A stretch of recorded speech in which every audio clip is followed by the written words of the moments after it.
Hello Bangalore, ಯಾರೆಲ್ಲ ನಿಕೋ face 9 launch ಆಗ್ಲಿ ಅಂತ ವೆಯ್ಟ್ ಮಾಡ್ತಾ ಇದ್ರಿ, ಇನ್ವೆಸ್ಟರ್ಸ್ ಎಸ್ಪೆಷಲಿ, ಇವಾಗ ನಾನು ಫೇಸ್ 9 ಲಾಂಚ್ ಆಗ್ತಿದೆಯಲ್ವಾ, ಇದೇ ಲೊಕೇಶನ್ ಇದ್ದೀನಿ. ಬೈ ದ ವೇ, ಈ ಒಂದು ಲೊಕೇಶನ್ ಬಂದು KIDB ಟೆಕ್ ಪಾರ್ಕ್.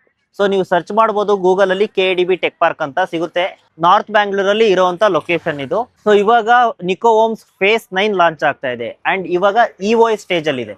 EOI ಅಂತ ಏನು ಅಂತ ಕೇಳ್ತಿದ್ರಾ ಅಂತ ಹೇಳಿದ್ರೆ, ಎಕ್ಸ್ಪ್ರೆಷನ್ ಆಫ್ ಇಂಟ್ರೆಸ್ಟ್ ಅಂತ ಹೇಳ್ತಾರೆ. ಸೊ ಡೀಟೇಲ್ಸ್ ಜಸ್ಟ್ ಟೆಂಟೇಟಿವ್ ಆಗಿರುತ್ತೆ. ಈ ಟೆಂಟೇಟಿವ್ ಡೀಟೇಲ್ಸ್ ನೇ ನೀವು ಕನ್ಸಿಡರ್ ಮಾಡಿಕೊಂಡು ಈ ಟೈಮ್ ಅಲ್ಲಿ EOI ನ ನೀವು ಸಬ್ಮಿಟ್ ಮಾಡಿದ್ರೆ ಪ್ರೈಸ್ ನಿಮಗೆ ಕಡಿಮೆ ಸಿಗಿರುತ್ತೆ. ಸೊ ಅದೇ ರೀಸನ್ ಗೆ ತುಂಬಾ ಜನ EOI ಸ್ಟೇಜ್ ಅಲ್ಲಿ ಬೈ ಮಾಡ್ತಾರೆ. ಸೊ ಪ್ರಾಜೆಕ್ಟ್ ನ ಡೀಟೇಲ್ಸ್ ಹೇಳ್ಬೇಕು ಅಂದ್ರೆ ಟೆಂಟೇಟಿವ್ಲಿ ಡೀಟೇಲ್ಸ್ ಹೇಳ್ಬೋದು, ಯಾಕಂದ್ರೆ ಅಫಿಷಿಯಲಿ ಲಾಂಚ್ ಆಗಿಲ್ಲ.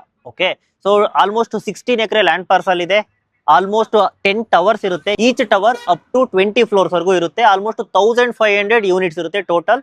ಟೈಪಾಲಜಿ ನಿಮಗೆ 1 BHK, ಇವನ್ ಸ್ಟುಡಿಯೋ ಇಂದನು 4 BHK ಅವೈಲೇಬಲ್ ಇರುತ್ತೆ. ಸೊ ಇವಾಗ EOI ಸ್ಟೇಜ್ ಅಲ್ಲಿ ಇರೋದ್ರಿಂದ, ನೀವು ಈ ಸ್ಟೇಜ್ ಅಲ್ಲಿ ಬೈ ಮಾಡೋದ್ರಿಂದ ಆಲ್ಮೋಸ್ಟ್ 500 ಇಂದ 1000 ರುಪೀಸ್ ವರೆಗೂ ನಿಮಗೆ ಪ್ರೈಸ್ ಕಡಿಮೆ ಸಿಕ್ಕಂಗಾಗಿರುತ್ತೆ. ಸೊ ಅದೇ ರೀಸನ್ ಇಂದ ಮೈನ್ಲಿ ಇನ್ವೆಸ್ಟರ್ಸ್ ಎಲ್ಲ EOI ಸ್ಟೇಜ್ ಅಲ್ಲಿ ಬೈ ಮಾಡ್ಬಿಡ್ತಾರೆ. EOI ಸ್ಟೇಜ್ ಅಲ್ಲಿ ನೀವು ಕೂಡ ಬೈ ಮಾಡಬೇಕು ಅನ್ನೋದಾದ್ರೆ ಡಿಸ್ಕ್ರಿಪ್ಷನ್ ಇರುವಂತ ನಂಬರ್ಗೆ ಕಾಲ್ ಮಾಡಬಹುದು. ಸೊ ಕಂಪ್ಲೀಟ್ಲಿ ಡೀಟೇಲ್ಸ್ ಆಗಿರ್ಬೋದು, ಇನ್ಫಾರ್ಮೇಶನ್ ಆಗಿರ್ಬೋದು ನಿಮಗೆ ಅಸಿಸ್ಟ್ ಮಾಡ್ತೀವಿ. ಅಥವಾ ಡೀಟೇಲ್ಸ್ ಬೇಕು ಅಂತ ಹೇಳಿದ್ರೆ ಡೀಟೇಲ್ಸ್ ಅಂತ ಕಾಮೆಂಟ್ ಮಾಡಿ.